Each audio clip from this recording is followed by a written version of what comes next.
बच्चों आज हम लोग पढ़ने जा रहे हैं रेडियो एक्टिविटी। तो आप हेडिंग डालें रेडियो एक्टिविटी। रेडियो एक्टिविटी में अब हम लोग उन एलिमेंट का एक्टिविटी देखेंगे। एक्टिविटी का मतलब होता है रेट ऑफ डिके देखेंगे जो रेडियो एक्टिव एलिमेंट है। तो मैंने आपको बताया था Z इक्वल टू 83 तक एटॉमिक नंबर तक के न्यूक्लियाई स्टेबल थे, जिनमें N/Z रेशियो मैक्सिमम 1.6 तक जाता था। लेकिन 83 के आगे नंबर ऑफ प्रोटॉन इतने ज़्यादा होने की वजह से नंबर ऑफ न्यूट्रॉन बढ़ाने पर भी कूलाम्बिक रिपल्सन को न्यूक्लियर अट्रैक्शन बैलेंस नहीं कर पा रहा है। अब हमको न्यूक्लियस अनस्टेबल मिलना स्टार्ट हुए। तो जो अनस्टेबल न्यूक्लियाई हैं वो स्पॉन्टेनियस डिसइंटीग्रेशन करेंगे। कई तरीके के डिके हमने बताए थे, alpha decay, beta minus decay, beta plus decay, के कैप्चर, सब बताया था पिछली क्लास में। तो आज पहले रेडियो एक्टिविटी में हेडिंग डालें एक्टिविटी। पहले देखें एक्टिविटी क्या होता है, इस बात को जरा समझा जाए। एक्टिविटी को जरा समझा जाए तो इसमें पहला पॉइंट लिखें activity of sample, activity of sample, activity of sample of any radio active material, of any radio active material is the rate at which the nuclei of its constituent element decay, is the rate at which the nuclei of its constituent element decay, right? कह रहे हैं किसी भी constituent element के जो nuclei हैं वो किस रेट से डिके हो रहे हैं उसे हम लोग बोलेंगे एक्टिविटी। यानी एक्टिविटी वास्तव में रेट ऑफ डिके है। एक्टिविटी वास्तव में क्या है? Rate of decay. किसी भी रेडियो एक्टिव एलिमेंट का जो रेट ऑफ डिके होगा उसे हम लोग बोलेंगे एक्टिविटी। कुछ लोग इसे ए से रिप्रेजेंट करते हैं, कुछ लोग इसको रेट ऑफ डिके को आर से भी रिप्रेजेंट करते हैं, ए लिखते हैं, कुछ लोग आर लिखते हैं। और कुछ लोग इसको ऐसे भी लिखते हैं कि d y by D t, किसका? एन का, नंबर ऑफ न्यूक्लियाई का। बाहर लगाते थे माइनस, क्योंकि अगर ये डिके करेगा तो n number of nuclei time के साथ डिक्रीजिंग फंक्शन होगा। नंबर ऑफ न्यूक्लियाई टाइम के साथ कैसा फंक्शन होगा? डिक्रीजिंग। तो अगर एन डिक्रीजिंग है तो d N by D t अपने आप में नेगेटिव होगा। तो एक बाहर हमने माइनस लगाया, minus D N by D T. अब समझिए इसका SI unit, SI unit, SI unit of activity, SI unit of activity, activity का जो एसआई यूनिट है वो है बेटा becquerel, becquerel, becquerel, becquerel. SI unit of activity, rate of decay का एसआई यूनिट इज बैकुरल। और जो पॉपुलर यूनिट है, पॉपुलर यूनिट हम लोग हमेशा बैकुरल में लाने की कोशिश करेंगे। जो पॉपुलर यूनिट है एक्टिविटी का, popular unit of activity is curie, is curie. Popular unit activity का है क्यूरी, ठीक है। और 1 curie equal to 3.7 into 10 to the power 10 dps. Dps का मतलब है डिसइंटीग्रेशन पर सेकेंड। तो एक क्यूरी में इतने डीपीएस होते हैं, और डीपीएस का मतलब है डिसइंटीग्रेशन, डिसइंटीग्रेशन पर सेकेंड। और एक dps, 1 dps is equal to 1 becquerel. 1 dps is equal to 1 becquerel, 1 dps is equal to 1 becquerel, ठीक है। और जो एक्टिविटी है, एक्टिविटी मतलब जो रेट ऑफ डिके है, एक्टिविटी बेसिकली क्या है? Rate of decay. तो किसी भी एटम का जो नंबर ऑफ न्यूक्लियाई का रेट ऑफ डिके होता है वो टाइम के साथ वेरी करता है, मतलब डिक्रीजिंग होता है। क्यों? क्योंकि जैसे जैसे वो एटम के न्यूक्लियाई डिके करते जाते हैं वैसे वैसे उसका रेट ऑफ डिके भी कम होता चला जाता है। क्योंकि जो हमारा law of radio active decay का है वो ये कहता है किसी भी समय का रेट ऑफ डिके उस समय के प्रेजेंट नंबर ऑफ न्यूक्लियाई के डायरेक्टली प्रोपोर्शनल होता है। तो जैसे जैसे वो एलिमेंट डिके करेगा उसके नंबर ऑफ न्यूक्लियाई कम होंगे, तो हम कहेंगे रेट ऑफ डिके भी कम होता जाएगा, क्योंकि rate of decay directly proportional to present number of nuclei at that time. तो बताइए जो एक्टिविटी है that is the variable quantity. Activity is variable quantity. Activity is variable quantity. कितना नोट करो बेटा, पहले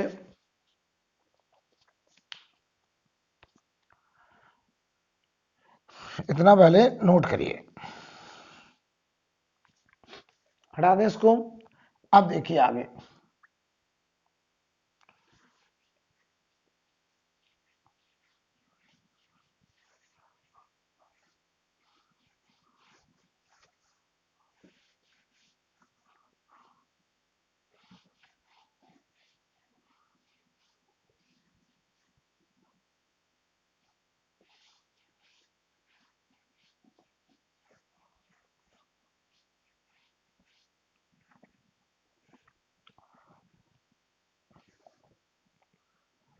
हेडिंग डालिए radio active decay law.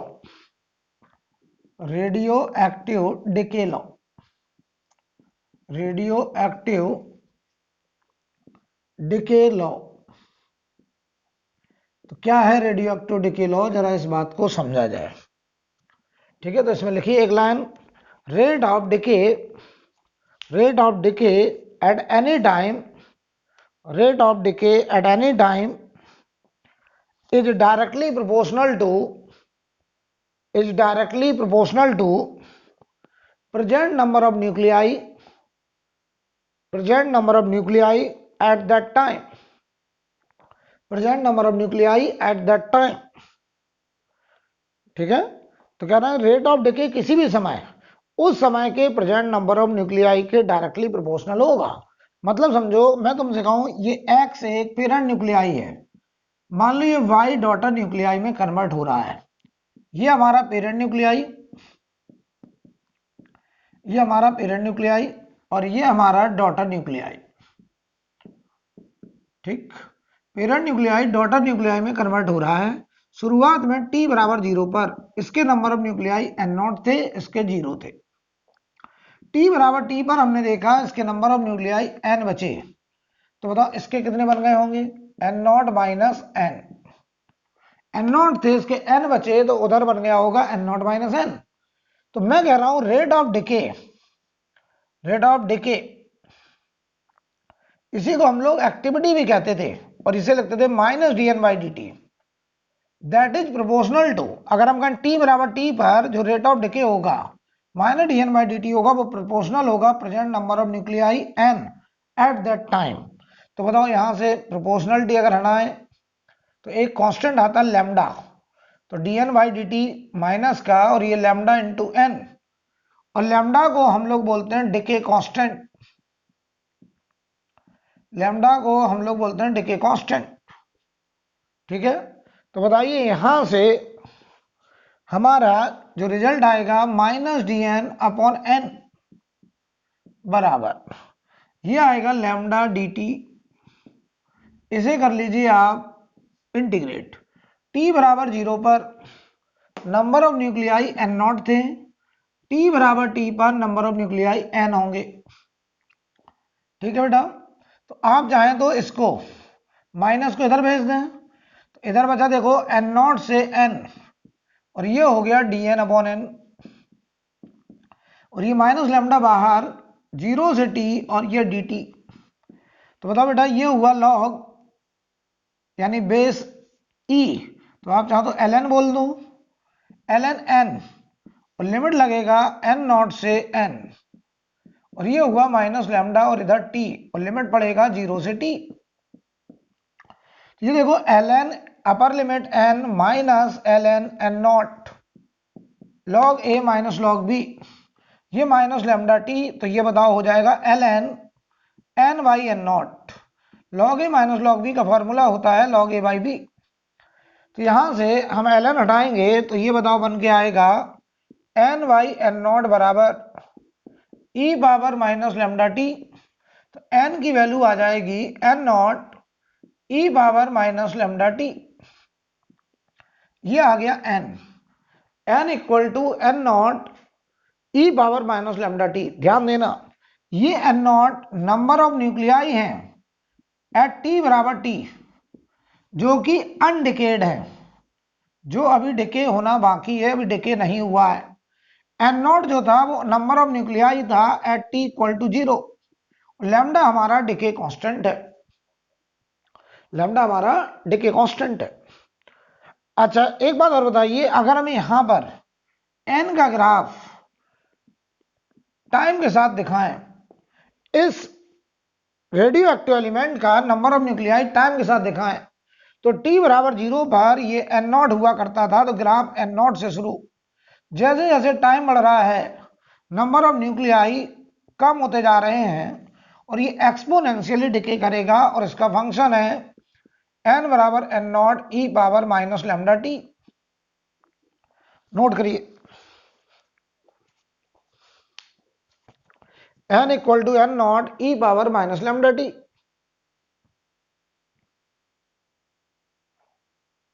Right, आगे बढ़े। अब देखिए,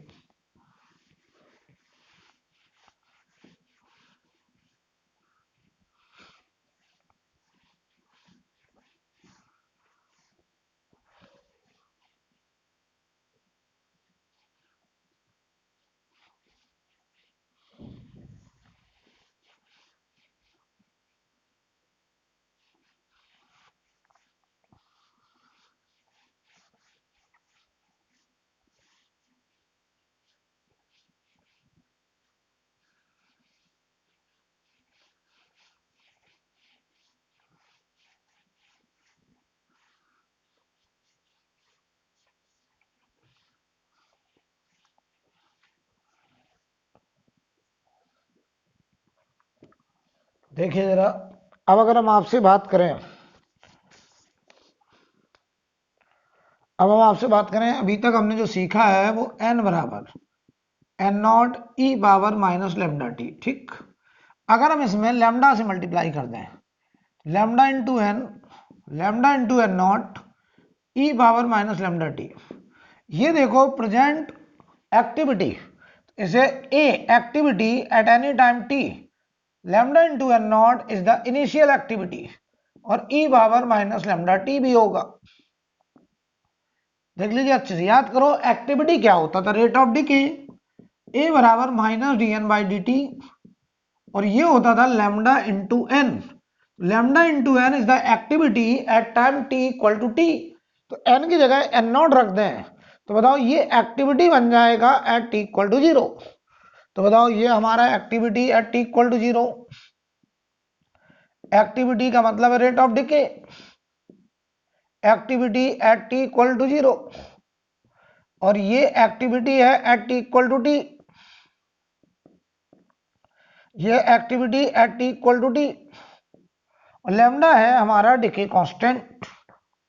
राइट, अब समझिए जरा, अगर हम बात करें हाफ लाइफ, हाफ लाइफ का मतलब, हाफ लाइफ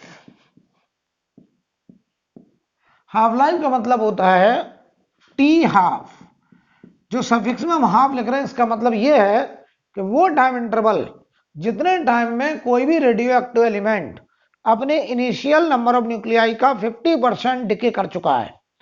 हाफ का मतलब 50% डिके कर गया, तो वो टाइम जितने टाइम में कोई भी रेडियो एक्टिव एलिमेंट अपने इनिशियल नंबर ऑफ न्यूक्लियाई का 50% डिके कर गया, तो बताओ यहां से n बराबर N not E power minus lambda t, यानी बताओ हाफ लाइफ के अंदर हम कहेंगे कि number of nuclei n not से एन नॉट बाई 2 बचेंगे, और उसकी एक्टिविटी ए नॉट से ए नॉट बाई 2 हो जाएगी। कितने टाइम में? टी हाफ टाइम में। यानी हाफ लाइफ में नंबर ऑफ न्यूक्लियाई भी अगर आधे होंगे तो एक्टिविटी भी तो आधी हो जाएगी, क्योंकि activity rate of decay directly proportional to present number of nuclei at that time. तो बताओ n की जगह हम एन नॉट बाई 2 रख रहे हैं, क्योंकि आधा डिके कर गया तो बचा हुआ आधा। ये देखो N not E power minus lambda T half, N not से एन नॉट घटा तो इधर बच रहा 1/2 और ये बचा E power minus lambda T half. Log ले लीजिए तो ये हुआ ln हाफ, ये हुआ माइनस लैम्डा टी हाफ और ये हो गया ln ई। ln ई 1 होगा तो बताओ ये वैल्यू माइनस ln 2 बराबर minus lambda T half, minus minus cut गया, टी हाफ बराबर आएगा ln 2 by lambda, ln 2 by lambda और ln 2 की वैल्यू होती है 0.693 अपॉन लैम्डा, ये आएगा टी हाफ। यानी टी हाफ वो टाइम इंटरवल है जितने टाइम में कोई भी रेडियो एक्टिव एलिमेंट अपना इनिशियल नंबर ऑफ न्यूक्लियाई का 50% डिके कर चुका है। राइट, अब सुनिए ध्यान से, अब सुनिए एक टाइम हम लिखने जा रहे हैं T3/4।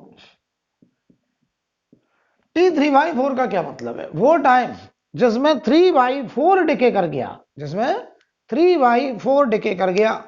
3/4 डिके करने का मतलब बचा कितना? n0/4। तो जो सफिक्स में है वो डिके कर गया। तो देखो n0 से n0/4 बचने में जो टाइम लगेगा उसे बोलेंगे T3/4। एक्टिविटी A0 से A0/4 होने में जो टाइम लगेगा उसे बोलेंगे T3/4। तो बताओ बेटा T3/4 का टाइम कितना होगा? n0 से n0/2 होने में एक हाफ लाइफ, तो n0/2 से n0/4 होने में दो हाफ लाइफ। तो ध्यान दीजिए n0 से n0/2 होने में अगर एक हाफ लाइफ लगता है तो n0/2 का फिर आधा होना मतलब n0/4 होने में एक और हाफ लाइफ। तो बताओ जरा, यानी n0 से n0/4 होने में दो टी हाफ, तो T3/4 will be equal to 2t half. तो T3/4 3/4 डिके होने का टाइम दो टी हाफ के बराबर होगा, दो हाफ लाइफ के बराबर होगा। यानी एक बात और मैं नोटिस कर रहा हूं, ध्यान से देखिए, n0 से n0/2 तक पहुंचने में 1t हाफ एक हाफ लाइफ, n0/2 से n0/2 तक पहुंचने में एक और हाफ लाइफ। तो बताओ टोटल टाइम दो हाफ लाइफ। क्लियर है? n0/2 से n0/8 2 होने में एक और हाफ लाइफ, यानी n0 से n0 का 1/2 n होने में। तो बताओ यहां से जो n है, n that is the number of half life, number of half lifes. n बराबर n equal to n0 1/2 n। Small n is the number of half life. अगर स्मॉल n को एक हाफ लाइफ लें तो यहां 1 रखो, तो एक हाफ लाइफ में n0 से n0/2 बचेगा। अगर हम n को 2 रख दें तो n0/4 बचेगा दो हाफ लाइफ में। n को अगर 3 रख दें तो तीन हाफ लाइफ में n0/8 बचेगा। तो बताओ n बराबर n0 1/2 n में जो n है स्मॉल n वो basically number of half life है, जो ये बताएगा कि स्मॉल n हाफ लाइफ के बाद अनडिकेड नंबर ऑफ न्यूक्लियाई कितना बचेगा। नोट करिए।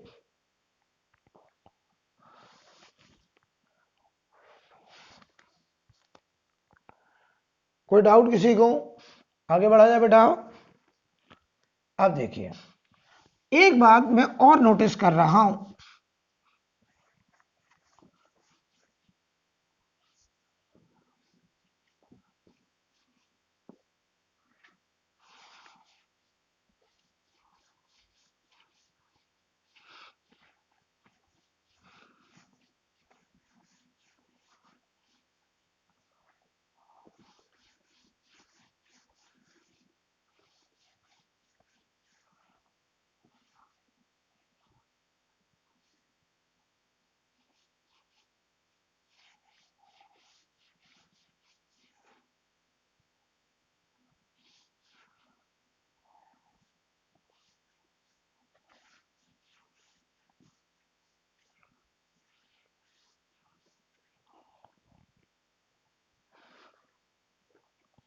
अब देखो भाई एक बात बेटा मैं और नोटिस कर रहा हूं, n equal to n not E power minus lambda t है। ध्यान देना, हमने कहा यहां पे अगर मैं लिख दूं एन नॉट का एन नॉट बाई 10 लिख दे रहा हूं, चलो ध्यान से देखिएगा, यहां एन नॉट या 10 ना लिख के हम लिख दें एन नॉट बाई एक्स, इतना बचा, ठीक है।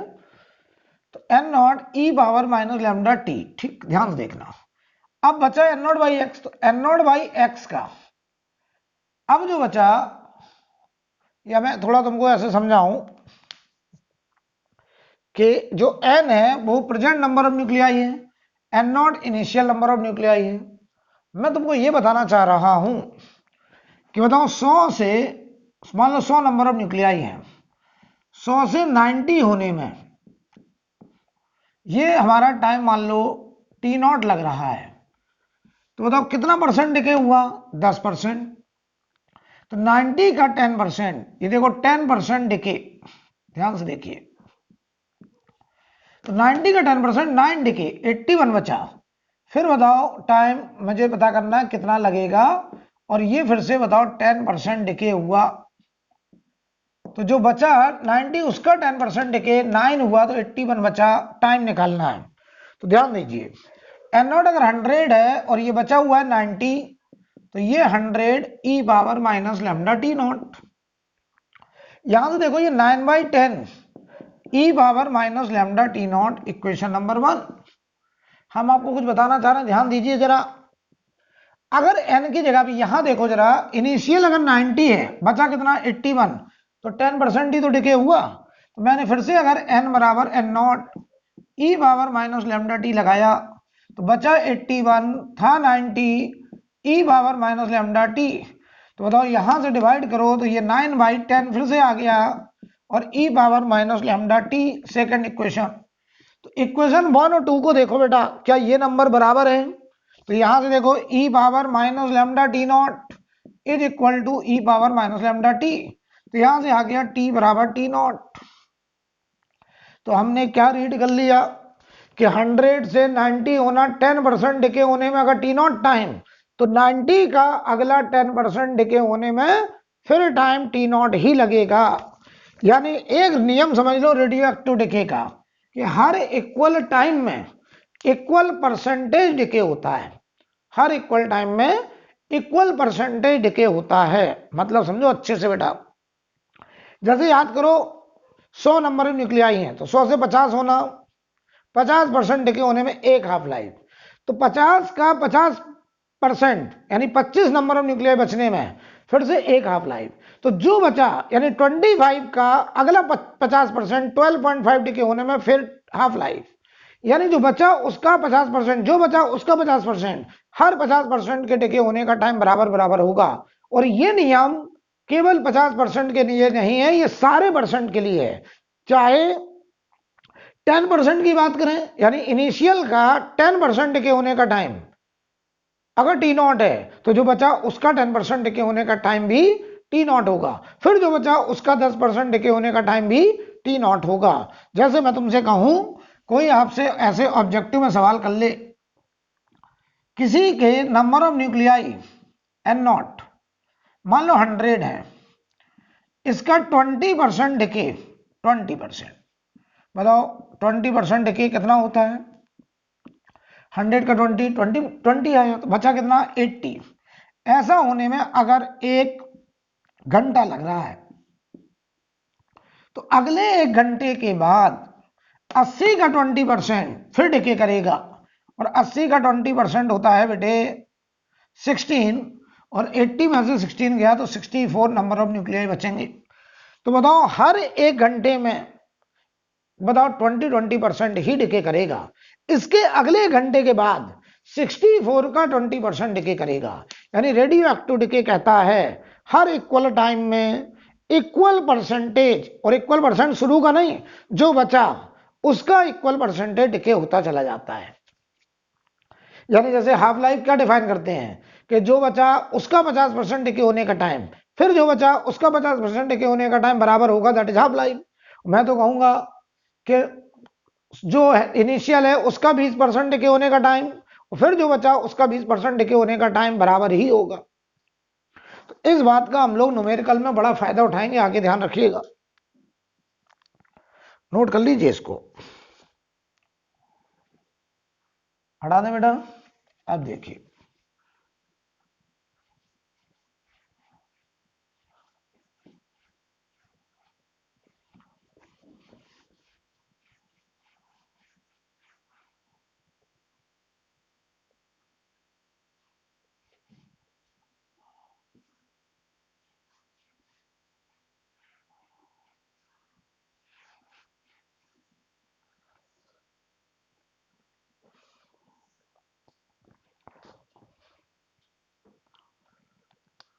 अब अगर हमें एड डालें एवरेज लाइफ, एवरेज लाइफ को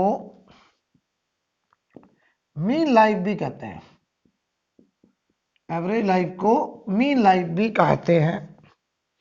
तो एवरेज लाइफ को हम रिप्रेजेंट करते हैं टी एवरेज से, और ये टी एवरेज की वैल्यू होती है 1/λ। और याद करो लैम्डा की वैल्यू होगी T12/ln2, और ln2 की वैल्यू हमने आपको सिखाई थी 0.693, तो ये हो जाएगा 1.44 इंटू T12, ये हो जाएगा हमारा टी एवरेज। एवरेज लाइफ जो है दैट इज 1.44 टाइम्स T12, यानी एक हाफ लाइफ का 1.44। बताओ एक हाफ लाइफ में 50% डिके होता था, तो इसमें बताओ 50% से ज्यादा डिके होगा, यानी एक एवरेज लाइफ जिसे कहा गया है उसमें कह रहे हैं कि 50% से ज्यादा डिके। हम एग्जैक्ट बात करें कितना डिके, तो ध्यान देना, हम आपको याद करो आरसी सर्किट में कैपेसिटर में हमने चार्ज डिके का फंक्शन लिखा था, आपको याद आ रहा होगा। चार्ज डिके हमने बढ़ाया था, उसमें बताया था कैपेसिटर का चार्ज Q बराबर Q0 e⁻t/टाउ के हिसाब से डिके होता था। तो टाउ वो टाइम होता था जिसमें वो 63% डिके कर जाता था, वो टाइम जिसमें 63% कैपेसिटर का चार्ज डिके कर जाता था। अब देखो यहां n बराबर n0 e⁻−λt, तो सब कुछ वही है, Q की जगह n0 है, T की जगह T है, और यहाँ 1/टाउ की जगह लैम्डा है। तो बताओ यहाँ लैम्डा बराबर क्या है 1/टाउ, तो यहां बताओ टाउ किसके बराबर आया 1/λ, और इसी को हमने नाम दिया टी एवरेज। तो बताओ ये जो टाउ है वही 1/λ है, वही एवरेज लाइफ है। और टाउ बताओ वो टाइम होता था जिसमें कैपेसिटर अपने फुल चार्ज का 63% चार्ज डिके कर जाता था। तो हम यहां कहेंगे वो टाइम इंटरवल टी एवरेज जिसमें कोई भी radioactive element 63% nuclei decay कर जाता है, 63% न्यूक्लियाई डिके कर जाएगा, उस टाइम को हम लोग बोलेंगे एवरेज लाइफ। तो इसमें नोट लगा के एक लाइन लिख लें, एवरेज लाइफ के बारे में एक लाइन लिख लीजिए। लेकिन the mean life is similar as time constant, mean life is similar as time constant in exponential decrease in exponential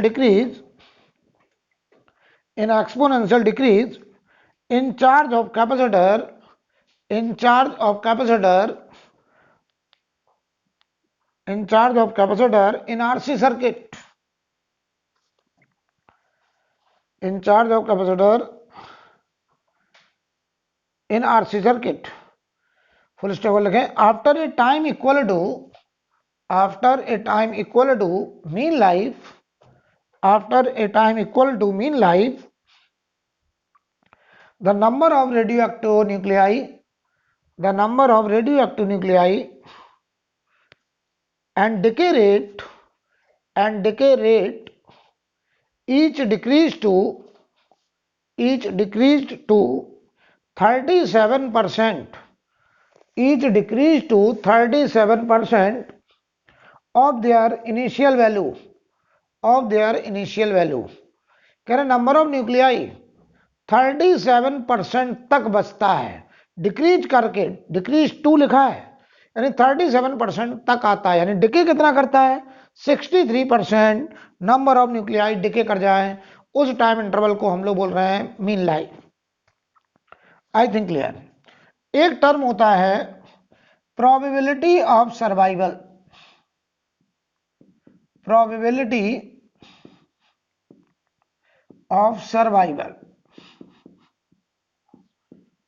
probability of survival. तो क्या होता है प्रोबेबिलिटी ऑफ सर्वाइवल? देखिए नाम से ही समझ में आ रहा है, किसी भी रेडियो एक्टिव एलिमेंट का present number of nuclei at T equal to t upon number of nuclei at T equal to 0। तो number of nuclei at T equal to t upon number of nuclei at T equal to 0 is the probability of survival. T time पर number of nuclei होता था n not E power minus lambda t, अभी सीख के गए, और N naught is the initial number of nuclei, n nought cut गया। तो प्रोबेबिलिटी ऑफ सर्वाइवल को आप चाहे तो ऐसे बोलते हैं number of nuclei at T बराबर टी। ये जो टी है ये वास्तव में सफिक्स में लगा लो, number of nuclei at T equal to t upon n naught, और ये वैल्यू बताओ e power minus lambda t के बराबर आ रहा है। तो प्रोबेबिलिटी ऑफ सर्वाइवल एक्चुअल में किसी भी टाइम पर उस समय बचे हुए number of nuclei with respect to initial number of nuclei है, राइट। अगर मैं कहूं प्रोबेबिलिटी ऑफ सर्वाइवल टी बराबर 0 पे बताओ, तो टी बराबर 0 पर नंबर ऑफ न्यूक्लियाई इनिशियल भी एन नॉट है और विद रिस्पेक्ट टू इनिशियल है तो 1। टी बराबर, अगर हम बात करें टी बराबर 1 बाई लैम्डा पर, यानी टी एवरेज पर, तो बताओ पी बराबर ये आएगा ई पावर माइनस लैम्डा टी। तो रख दो जरा वैल्यू ई पावर माइनस लैम्डा और टी की वैल्यू 1 बाई लैम्डा, तो बताओ ये प्रोबेबिलिटी आएगा ई पावर माइनस 1। ठीक है, अगर मैं कहूं टी बराबर, टी पे बताओ प्रोबेबिलिटी ऑफ सर्वाइवल, तो ये आएगा ई पावर माइनस लैम्डा टी।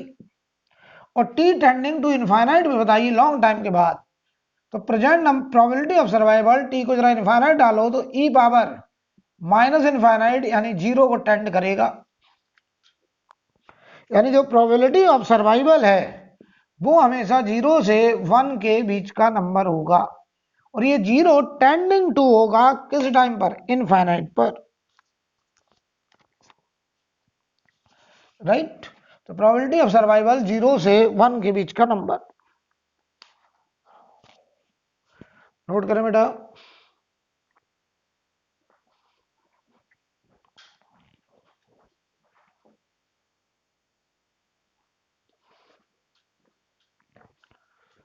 आगे बढ़ रहे हैं, हटा दें इसको बेटा। अब देखिए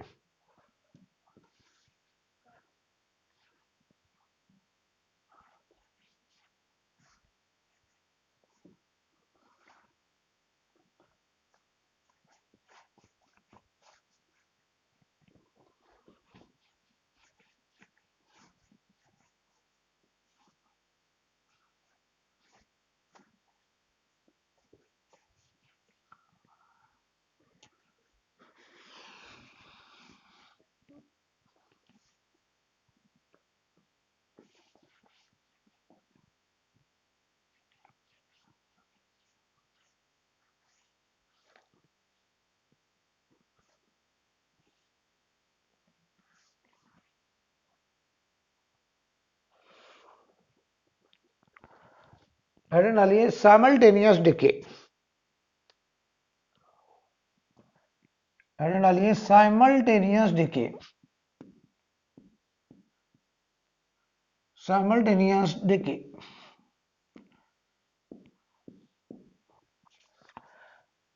साइमल्टेनियस डिके में है कोई भी रेडियो एक्टिव एलिमेंट दो पैरेलल रिएक्शन में एक साथ दो रिएक्शन में डिके कर रहा है। मान लो हम तुमसे कहें ये कोई रेडियो एक्टिव एलिमेंट है, ये दो रिएक्शन में एक साथ डिके कर रहा है, इसका डिके कांस्टेंट लैम्डा 1 और इसका डिके कांस्टेंट लैम्डा 2। ठीक है, तो देखिए इसका किसी भी टाइम टी पर, टी बराबर टी पर मान लो नंबर ऑफ न्यूक्लियाई n बचा, तो जो इसका रेट ऑफ डिके होगा जो इसका रेट ऑफ डिके होगा at T equal to t, उसे हम लिखेंगे minus D N by D t, और वो बताइए बराबर होगा, इसमें कितना डिके होगा, तो lambda 1 into n present number of nuclei plus lambda 2 into n. तो चलो देखिए रेट ऑफ डिके किसी भी टाइम पर d N by D t, ये आ जाएगा lambda 1 plus lambda 2 into n. तो बताओ इसे हम ऐसे लिखते हैं लैम्डा इफेक्टिव इंटू एन, और लैम्डा इफेक्टिव की वैल्यू हो गई बेटा लैम्डा 1 प्लस लैम्डा 2, यानी किसी साइमल्टेनियस डिके में जो लैम्डा इफेक्टिव होता है वो वास्तव में लैम्डा 1 प्लस लैम्डा 2 होता है। ठीक, तो अब बताओ हम इसको एकदम से यहां पर इंटीग्रेट अगर करें तो एकदम वही इंटीग्रेशन आएगा, बस बताओ सेम फंक्शन है, लैम्डा की जगह लैम्डा इफेक्टिव, तो ये आएगा रिजल्ट एन बराबर, करें पूरा या डायरेक्ट लिख दें क्योंकि कर चुके हैं बेबी, थोड़ा लिख ही दे रहे हैं जब आप कह रहे हैं, तो minus D n upon n, ये हो जाएगा lambda effective into d t. इस माइनस को मैंने इधर भेज दिया, इसे करा इंटीग्रेट, जब टी 0 तो ये एन नॉट, जब ये टी तो ये एन।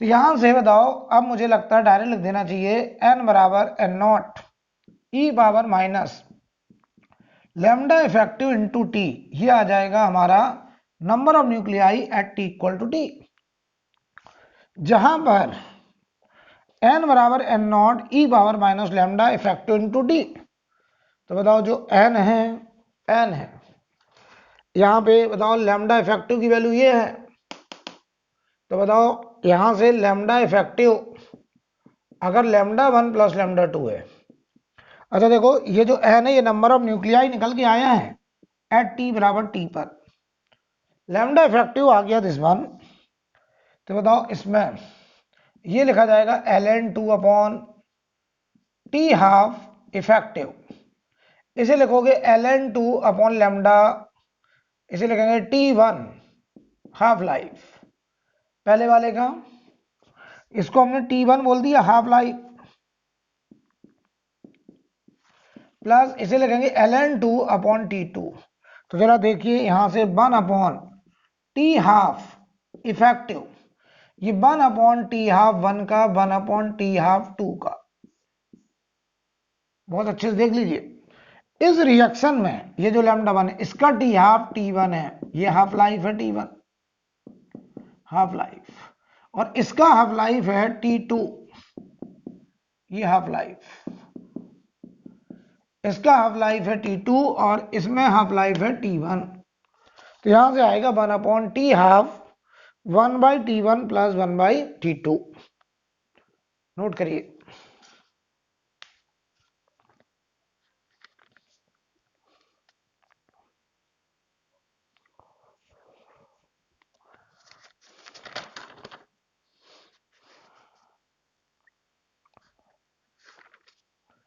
अब ऐड डालिए सक्सेसिव डिसइंटीग्रेशन, सक्सेसिव डिसइंटीग्रेशन, हटा दें इसको,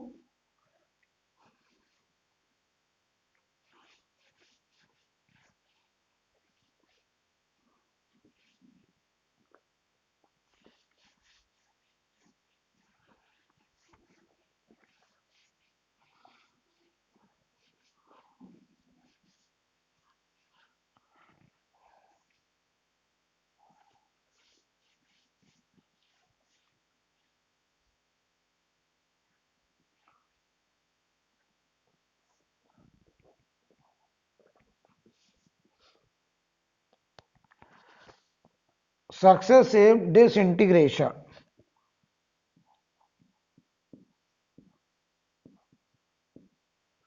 सक्सेसिव डिसइंटीग्रेशन,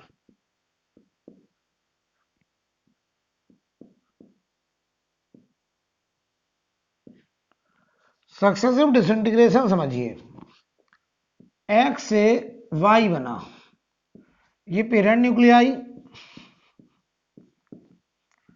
ये पेरेंट न्यूक्लियाई, ये डॉटर न्यूक्लियाई, और जो डॉटर न्यूक्लियाई है वो भी अनस्टेबल है, और ये कन्वर्ट हुआ जेड में जिसे हम लोग बोलेंगे grand daughter. Grand daughter nuclei, ये स्टेबल है। तो शुरुआत में पेरेंट न्यूक्लियाई N0 था, ये दोनों 0 0 था। समझिए अच्छे से। मान लो ये N0 को हम थोड़ा समझा दें, 100 था, ठीक। किसी टाइम t पर ये मान लो 90 बचा, तो यहां कितना चला गया 10, तो ये बना 10, 10 में से इधर चला गया 2, तो ये हो जाएगा 8। इसका डिके कांस्टेंट लैम्डा x है, इसका डिके कांस्टेंट लैम्डा y है। एक रेडियो एक्टिव एलिमेंट x है, एक y है, x का decay constant lambda x, y का डिके कांस्टेंट लैम्डा y। तो इधर 100 में से 10 गया तो 90 बचा, और 10 में से इधर 2 चला गया। तो देखो यहां जाने का रेट कम होगा और इधर आने का रेट ज्यादा होगा। क्यों? क्योंकि यहां का रेट ऑफ डिके 100 के प्रोपोर्शनल होगा, और यहां का रेट ऑफ डिके जब 10 बचेगा 10 के प्रोपोर्शनल होगा। अब देखो यहां से मान लो 8 गया, तो ये 82, ये 16 हो गया, और 16 में से इधर मान लो 3 चला गया, तो ये 5 हो गया, ये 13 हो गया। तो हम क्या देख रहे हैं, वाई का नंबर ऑफ न्यूक्लियाई लगातार बढ़ रहा है, जेड का भी बढ़ रहा है। एक समय आया कि यहां पर 82 से मान लो हम कहते हैं 75 बचा, यानी 7 चला गया, तो ये 20 हुआ, और 20 में से इधर 7 चला गया, तो ये 13 हो गया, और इधर भी 7 चला गया, ये 12 हो गया। तो अब यहां से रेट ऑफ डिके और यहां से रेट ऑफ डिके बराबर हो गया, तो ये नंबर ऑफ न्यूक्लियाई जो N/y होगा, ये बताओ मैक्सिमम पहुंच गया। कैसे पहुंच गया? मैक्सिमम। अब क्या होगा, इधर से फिर डिके करेगा, तो इसका नंबर ऑफ न्यूक्लियाई बढ़ेगा, तो अब यहां से जाने का रेट 7 से ज्यादा, यहां से अब आएगा 7 से कम, इधर जाएगा 7 से ज्यादा। तो ये बताओ, पहले तो बढ़ा और अब घटने लगा। बहुत बढ़िया, समझ लीजिए। इसका रेट ऑफ डिके अब 7 से कम होगा। क्यों? क्योंकि यहां पर second 7 number of nuclei decay करे, तो बताओ अब 7 से कम करेंगे, क्योंकि ये अमाउंट घट रहा है। तो और तुम्हें पता रेट ऑफ डिके क्या कहता है, उस समय का प्रेजेंट नंबर ऑफ न्यूक्लियाई के प्रोपोर्शनल। तो यहां से 7 से कम जाएगा, लेकिन यहां 7 से ज्यादा डिके करेगा, तो अब y बताओ घटेगा। यानी अगर हम y का इंटरमीडिएट एलिमेंट का नंबर ऑफ न्यूक्लियाई टाइम के साथ देखें, तो ये बताओ 0 से पहले बढ़ के मैक्सिमम होगा, और फिर घट के टेंडिंग टू 0 होगा, और एक टाइम ऐसा आएगा जहां पर ये y मैक्सिमम हो जाएगा। और मैक्सिमम यहां तब होगा ये जब यहां dN/dt 0 हो जाए, और dN/dt 0 तभी होगा जब x से y का डिके रेट, यानी lambda x nx minus lambda y ny बराबर हो जाए। यानी ये लिखा है rate of decay of x, rate of decay of x बराबर हो जाए rate of decay of y, rate of decay of y। x का रेट ऑफ डिके और y का रेट ऑफ डिके जब बराबर हो जाएगा, तो यहां से जो ny आएगा वो lambda x nx upon lambda y, और यही हो जाएगा मैक्सिमम। राइट? तो हम इसका फंक्शन बना सकते हैं। तो देखिए, rate of change of y, rate of change of y, इसे हम लिखेंगे dN/dt बराबर, ये होगा rate of decay of x, rate of decay of x minus rate of decay of y, rate of decay of y। तो ये बताओ dN/dt, तो rate of decay of x हो जाएगा लैम्डा x nx, और ये लैम्डा y ny। तो हम अगर यहां पर इसे सेपरेट करें वेरिएबल dN/dt, ये इधर आएगा plus lambda y ny, lambda x nx हो जाएगा n0 e power minus lambda x into t. ये nx की जगह लिख दिया मैंने। ये एक डिफरेंशियल इक्वेशन जो कि इंटीग्रेटिंग फैक्टर वाला होता है, मैथमेटिक्स में आपने पढ़ा होगा। इसका डायरेक्ट रिजल्ट आपको याद रखना है कि number of nuclei y at any time t, ये होता है lambda x n0 upon lambda x minus lambda y, और ये into e power minus lambda y into t minus e power minus lambda x into t, ये आएगा answer. ये आ गया number of nuclei of y at any time t. इसे आप note कर लीजिए। अब हम एक क्लास रेडियो एक्टिविटी में न्यूमेरिकल का लेंगे, ठीक है। तो अगली क्लास में हम इसका न्यूमेरिकल डिस्कस करेंगे, आप इसको नोट कर लीजिए बेटा।